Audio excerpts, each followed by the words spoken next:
श्रीमद् भगवद गीता सिर्फ एक धर्म के लिए नहीं है, बल्कि इसे धरती के हर इंसान को पढ़ना और समझना चाहिए ताकि वह अपनी जिंदगी में सुख, शांति और सफलता को प्राप्त कर सके।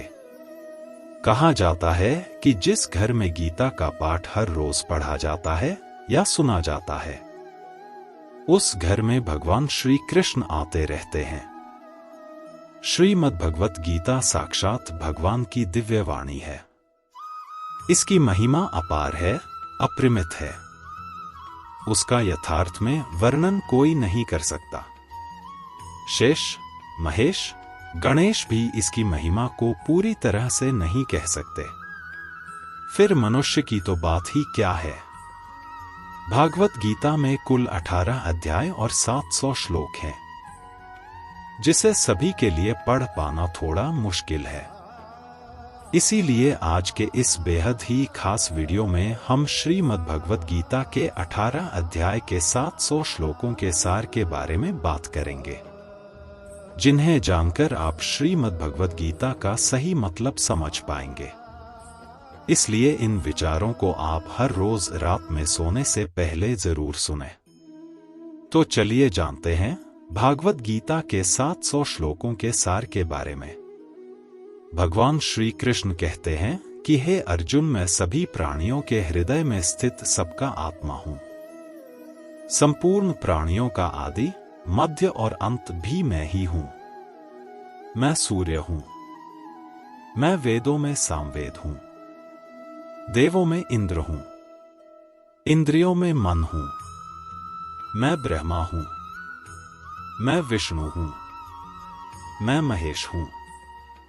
जलाशयों में मैं समुद्र हूं। पर्वतों में मैं हिमालय हूं। इस संपूर्ण संसार में तुम जो कुछ भी देख पाते हो सब मैं ही हूं। कोई आदमी चाहे लाख चीजें जान ले, चाहे वह पूरे जगत को जान ले, लेकिन अगर वह स्वयं को नहीं जानता तो वह अज्ञानी है।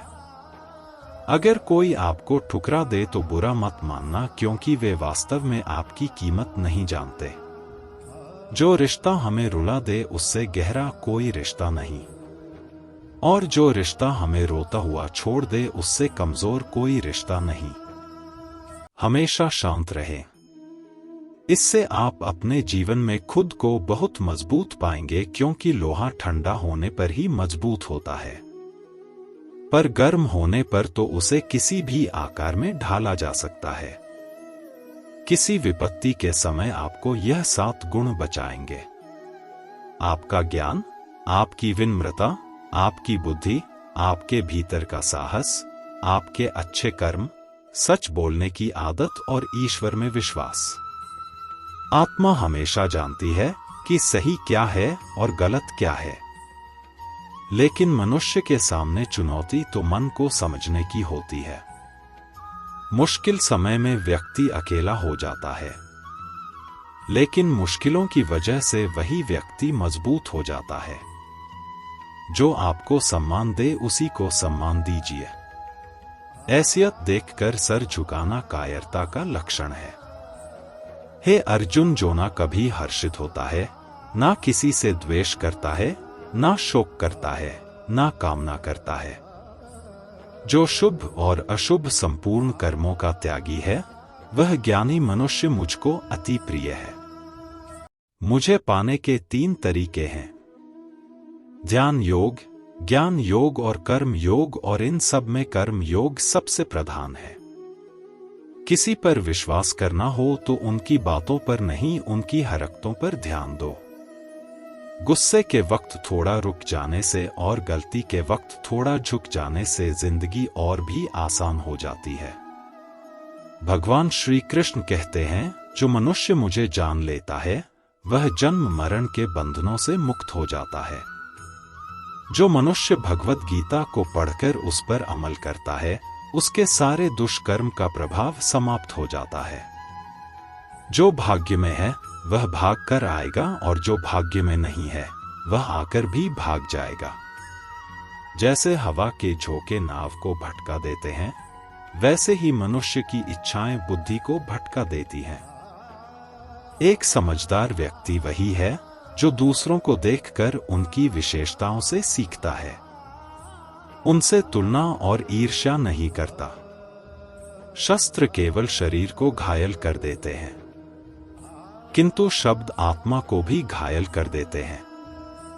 जो मनुष्य अपने को परमात्मा से अलग नहीं समझता है और ना ही शरीर से अपना कोई संबंध मानता है, वह सदा के लिए जन्म मरण से मुक्ति पा लेता है।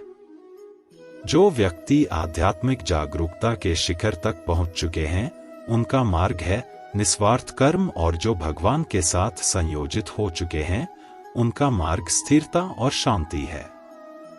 मानव कल्याण ही भगवत गीता का प्रमुख उद्देश्य है। इसलिए मनुष्य को अपने कर्तव्यों का पालन करते समय मानव कल्याण को प्राथमिकता देना चाहिए। श्री कृष्ण कहते हैं, जो तुम्हारा साथ देता है तुम उसका साथ दो, जो तुम्हें धोखा देता है तुम उसे त्याग दो। जिस जगह आपका सम्मान नहीं हो वहां पर कभी जाना नहीं चाहिए, वरना लोग आपको कमजोर और बेवकूफ समझेंगे। जहां बारिश ना हो वहां फसल खराब हो जाती है, और जहां संस्कार ना हो वहां नस्ल भी खराब हो जाती है। जो लोग यह कहते हैं मेरे पास वक्त नहीं है, असल में उनके खास रिश्तों की गिनती में आपका नाम ही नहीं है। हे अर्जुन, वह जो वास्तविकता में मेरे उत्कृष्ट जन्म और गतिविधियों को समझता है, वह शरीर त्यागने के बाद पुनः जन्म नहीं लेता और मेरे परमधाम को प्राप्त होता है।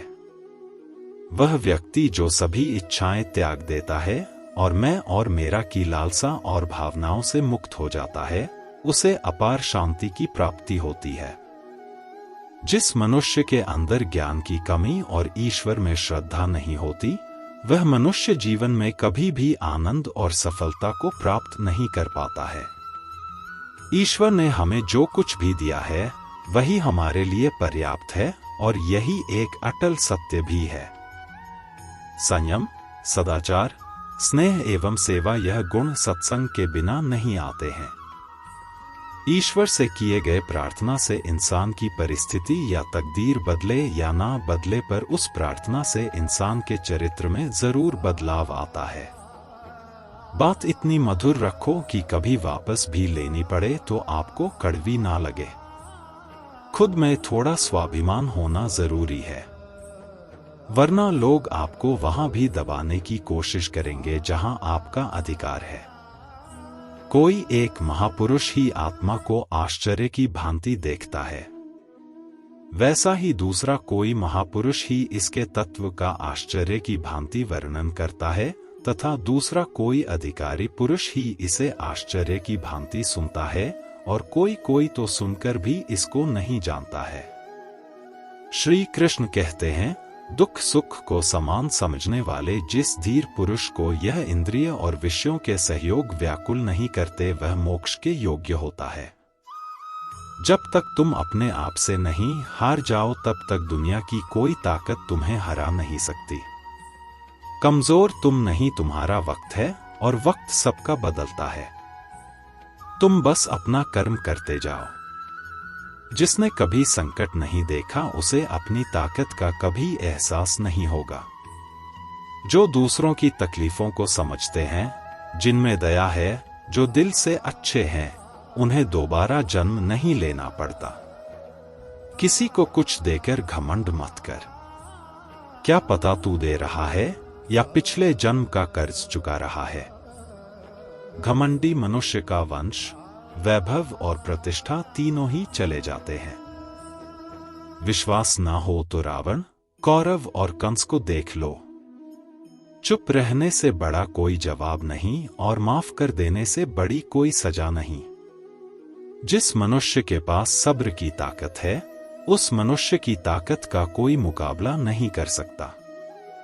हमारी व्यर्थ की चिंता और मन का भय एक ऐसा रोग होता है जिससे हमारी आत्मीय शक्ति बिखर जाती है। मनुष्य को जीवन की चुनौतियों से भागना नहीं चाहिए, और ना ही भाग्य और ईश्वर की इच्छा जैसे बहानों का प्रयोग करना चाहिए। यज्ञ से बचे हुए अन्न को खाने वाले श्रेष्ठ पुरुष सब पापों से मुक्त हो जाते हैं। और जो पापी लोग अपना शरीर पोषण करने के लिए ही अन्न पकाते हैं, वे तो पाप को ही खाते हैं। अर्थात जो लोग ईश्वर को याद किए बिना अपने जिंदा रहने में ही लगे रहते हैं, उन्हें चोर समझना चाहिए। केवल ज्ञान ही एक ऐसा अक्षय तत्व है जो कहीं भी, किसी भी अवस्था में और किसी भी काल में मनुष्य का साथ नहीं छोड़ता।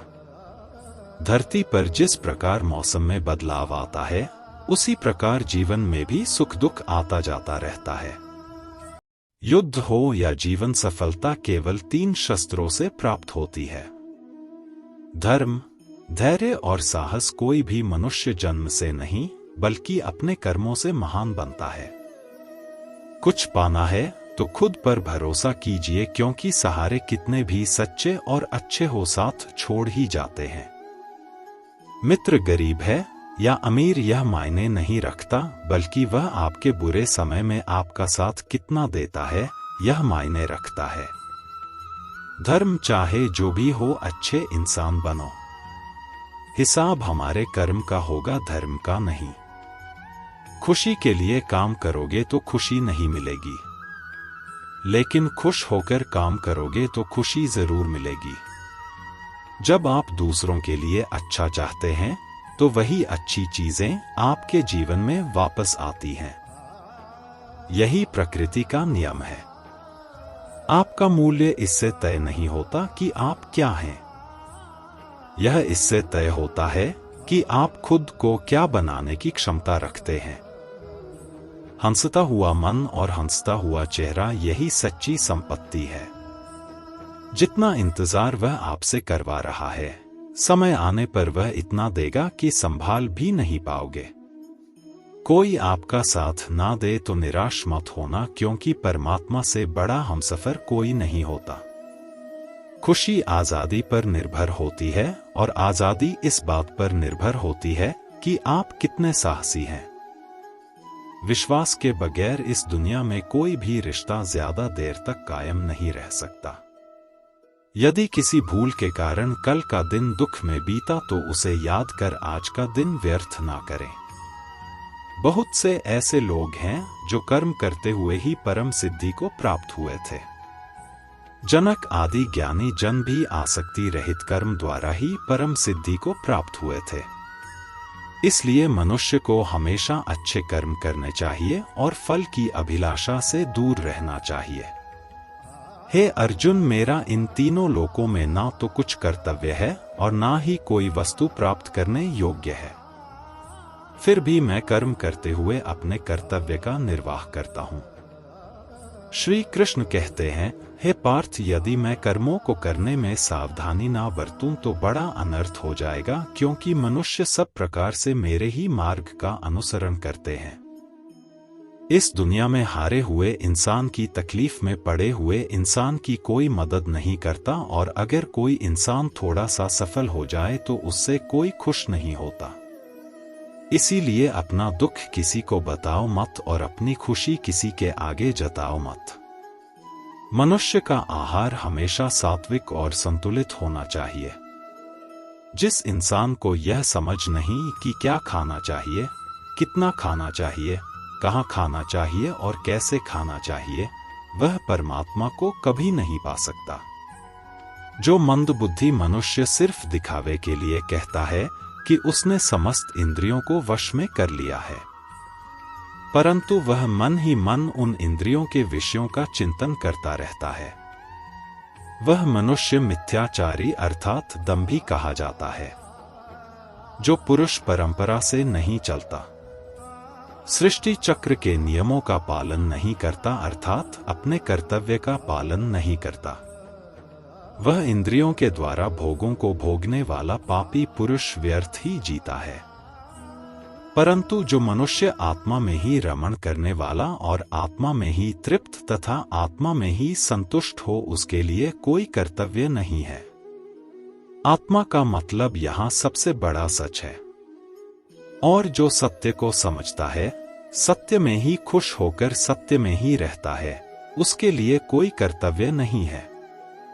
लेकिन ऐसा कोई लाखों करोड़ों में एक होता है।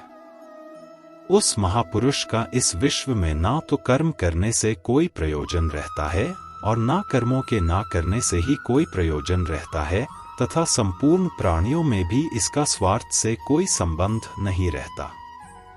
कहने का सीधा मतलब है, जिसे परमात्मा मिल चुका है वह कोई और दूसरा कर्म क्यों करे। जो ज्ञानी हैं, जिन्हें ईश्वर की सच्चाई मालूम हो चुकी है, उनकी यह जिम्मेदारी बन चुकी है कि उनके काम करने के तरीके से कहीं किसी और के मन में काम करने के प्रति या अपमान ना पैदा हो जाए। इसलिए उन ज्ञानी जनों के लिए यह जरूरी है कि वह ऐसा उदाहरण सामने रखें जिससे हर कोई अपना कर्म, अपना कर्तव्य करने के लिए प्रेरित हो। तामसिक गुण वाले व्यक्ति आलस्य या नींद इसी प्रकार के कर्म करते हैं। राजसिक गुण वाले बात बात पर शौर्य या बहादुरी दिखाने का काम करते हैं। लेकिन ज्ञानी मनुष्य जानते हैं उनके गुण ही उनसे कर्म करवा रहे हैं, और जो ज्ञानी नहीं होते वह समझते हैं कि सब कुछ वही कर रहे हैं। उठाकर फेंक दो उन रिश्तों को गहरे समुंदर में जिनमें वक्त पड़ने पर स्वार्थ और मतलब की बदबू आती हो। अगर सही मायने में आप अपना जीवन बदलना चाहते हो तो सबसे पहले आपको अपना मन बदलने के लिए तैयार रहना पड़ेगा, क्योंकि जैसा आपका मन रहेगा वैसे ही आपके विचार होंगे, और जैसे आपके विचार होंगे वैसे ही आपका जीवन होगा। जो जा रहा है उसे जाने दो, वह आज रुक भी गया तो कल चला ही जाएगा। आप जितने सरल, सीधे और नरम दिल के रहोगे, उतना ही चतुर और बेईमान लोगों द्वारा खदेड़ दिए जाओगे। जिंदगी में सब कुछ दोबारा मिल सकता है, पर वक्त के साथ खोया हुआ रिश्ता और भरोसा दोबारा नहीं मिलता है। भरोसा उसी पर करना जो निभाने के लायक हो। कुछ पल का साथ तो अर्थी उठाने वाले भी दे देते हैं। सच्चे लोगों पर भी उतना विश्वास रखिए जितना दवाइयों पर रखते हैं। बेशक थोड़े कड़वे होंगे पर आपके लिए फायदेमंद होंगे। उन लोगों से तो दूरियां ही ठीक हैं जिन्होंने आपकी नजदीकियों की कभी कदर नहीं की। बड़ा वही होता है जो छोटों के दर्द को समझ सके। कौन क्या कर रहा है, कैसे कर रहा है, क्यों कर रहा है, इन सब से आप जितना दूर रहेंगे उतना ही खुश रहेंगे। हर रिश्ते की अलग अलग सीमाएं होती हैं, लेकिन बात जब आत्मसम्मान की हो तो वहां पर हर रिश्ता समाप्त कर देना ही उचित होता है। सुबह की नींद इंसान के इरादों को कमजोर बनाती है। मंजिल को हासिल करने वाले लोग कभी देर तक नहीं सोते। मदद एक ऐसी घटना है, करो तो लोग भूल जाते हैं और ना करो तो लोग याद रखते हैं। हर इंसान दो लोगों से हमेशा हार जाता है, एक अपने परिवार से और दूसरा अपनी पसंद के इंसान से। मूर्ख इंसान अपना तो नुकसान करता ही है, लेकिन जो उसकी मदद करता है उसका भी नुकसान करता है। अपने जीवन में इतने व्यस्त हो जाओ कि पछतावा, दुख, नफरत, डर के लिए समय ही ना बचे। अगर कोई भरोसा तोड़े तो उसका भी धन्यवाद करें। वह हमें सिखाते हैं कि भरोसा सोच समझकर करना चाहिए। जीवन में सुख शांति चाहते हैं तो अपनी समस्याओं और आलोचनाओं को खुद पर हावी ना होने दें। जन्म से मिले रिश्ते तो प्रकृति की देन है, लेकिन खुद के बनाए रिश्ते आपकी पूंजी हैं। इन्हें संभाल कर रखिए। किसी व्यक्ति के गुण दोषों का निर्धारण करने से पूर्व अपनी दृष्टि को निष्पक्ष और पारदर्शी बनाना आवश्यक होता है। किसी को अपनी कमजोरी मत बताओ, क्योंकि अक्सर लोग दूसरों की कमजोरी का फायदा उठा लेते हैं। जिंदगी में दो लोगों को कभी मत भूलना, एक वह जिसने तकलीफ दी हो और दूसरा वह जिसने तकलीफ में साथ दिया हो। भगवान श्री कृष्ण कहते हैं, तू मन छोटा मत किया कर। जहां तेरे अपने मुंह फेर लेंगे वहां मैं तुम्हारा साथ दूंगा। तू किसी के आगे इतना भी मत झुक कि वह तुम्हें गिरा हुआ समझने लग जाए। लोग तुम्हारी कदर तभी करेंगे जब तुम उन्हें उन्हीं की तरह नजरअंदाज करना सीख जाओगे। दीपक का जीवन इसलिए वंदनीय नहीं है कि वह जलता है, बल्कि इसलिए वंदनीय है कि वह दूसरों के लिए जलता है, दूसरों से नहीं जलता है। कामयाबी और नाकामयाबी दोनों जिंदगी के हिस्से हैं, दोनों ही स्थायी नहीं है। जिंदगी की आधी शिकायतें यूं ही दूर हो जाएगी अगर लोग एक दूसरे के बारे में बोलने की जगह एक दूसरे से बोलना सीख जाएंगे।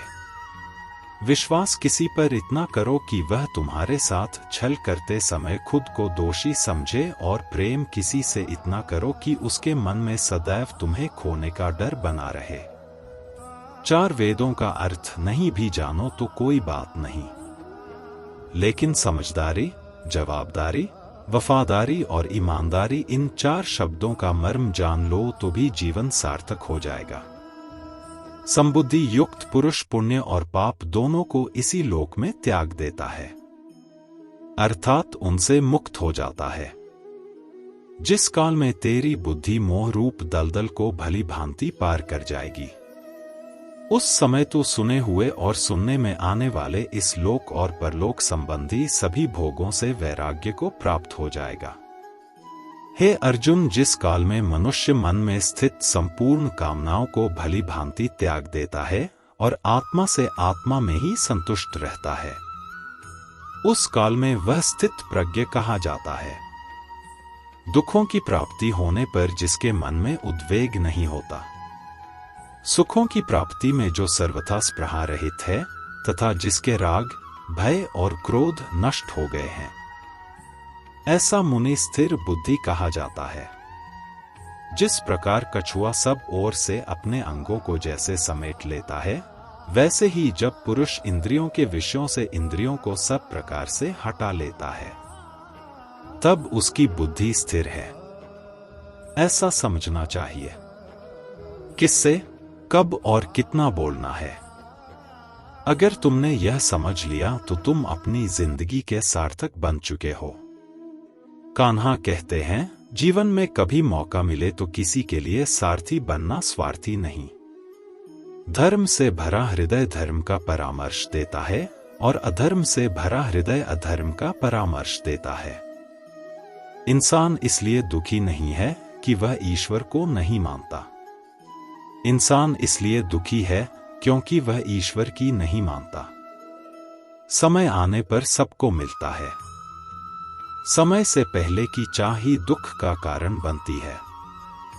किसी से सच्चा प्रेम होना शुद्धता और दिव्यता का प्रतीक है। जो कुछ भी हुआ है उसमें तेरा कोई योगदान नहीं है, इसलिए तुम्हारी सारी परेशानियां व्यर्थ हैं। हर चीज की शुरुआत मुझसे होती है और खत्म भी मुझ पर आकर ही होती है। इंद्रियों से मिलने वाला सुख सच्चा नहीं होता है। इंद्रियों का सुख पहले तुमको अमृत की मिठास देगा, लेकिन बाद में तुम्हारा विनाश कर देगा। कान्हा कहते हैं, हे मानव, तुम अपने जीवन को सार्थक बना सकते हो, लेकिन इसके लिए तुम्हें मेरी शरण में आना पड़ेगा। अगर तुम्हें मेरी बातें अजब लगती हैं तो तुम्हें अपने नजरिए को बदलने की जरूरत है। अभी तुम चीजों को उस तरह से नहीं देखते हो जिस तरह मैं देखता हूं। अगर एक बार तुमने मुझ पर विश्वास कर लिया तो तुम्हें जीवन में कभी निराश होना नहीं पड़ेगा। एक बार जो मुझ पर विश्वास कर लेता है उसका साथ मैं कभी नहीं छोड़ता हूं। जो व्यक्ति मेरे भक्तों के साथ धोखा करता है उसके लिए मैं सबसे बड़ा शत्रु हूं। अगर किसी ने मेरे भक्त को एक बार भी धोखा दिया तो जन्मों जन्मों तक मैं उसका उद्धार नहीं करता हूं। मैं हर दिल को एक मंदिर की तरह देखता हूं। जो दिल जितना सुंदर होता है वहां मैं उतना ही अधिक ठहरता हूं। श्री भगवान कहते हैं, इस दुनिया में तुम प्रेम सभी से करो, लेकिन पूर्ण रूप से विश्वास किसी पर मत करो। अगर तुमको भरोसा करना है तो केवल परमात्मा पर करो। जब तुम शुरुआत करोगे तो स्वाभाविक रूप से तुमको असफलता मिल सकती है। कई बार तुमको गिरना भी पड़ सकता है, लेकिन इसका मतलब यह नहीं होना चाहिए कि तुम उस काम को करना ही छोड़ दो। एक समय आएगा जब तुम परिपूर्ण हो जाओगे और तुम्हारे सभी काम सफल हो जाएंगे। इस काम में मैं हमेशा तुम्हारे साथ खड़ा रहूंगा। मैं तुम्हारे हर छोटे बड़े कर्म में साथ दूंगा। तुम्हारा जो दिल करे उसको करो, लेकिन नम्रता और सरलता के साथ, अहंकार के साथ नहीं। इस धरती पर आने के बाद आपका मुख्य उद्देश्य यहां से मुक्त होना है। केवल वही मनुष्य मुक्त हो सकता है जो अपने कर्मों में दृढ़ संकल्प के साथ स्थिर है और सुख दुख को समान रूप से सहन करता है। जो मनुष्य अपनी आत्मा की बात सुन सकता है, वह मुझसे बात कर सकता है और देख भी सकता है। जो आदमी मुझे हर चीज में देखता है और मेरे होने के एहसास को अनुभव करता है, वह मेरा सच्चा भक्त है। ऐसे भक्तों से मुझे प्रेम है। दोस्तों, इस वीडियो में बस इतना ही। मैं आशा करता हूं कि आपको इस वीडियो से बहुत कुछ जानने को मिला होगा। वीडियो को लाइक और शेयर करके कमेंट में जय श्री राधे कृष्ण लिखना ना भूलें और ऐसे ही ज्ञानवर्धक और प्रेरणादायक वीडियो पाने के लिए हमारे YouTube चैनल को सब्सक्राइब करके घंटी जरूर बजा दें। भगवान श्री कृष्ण आपको हमेशा प्रसन्न रखे।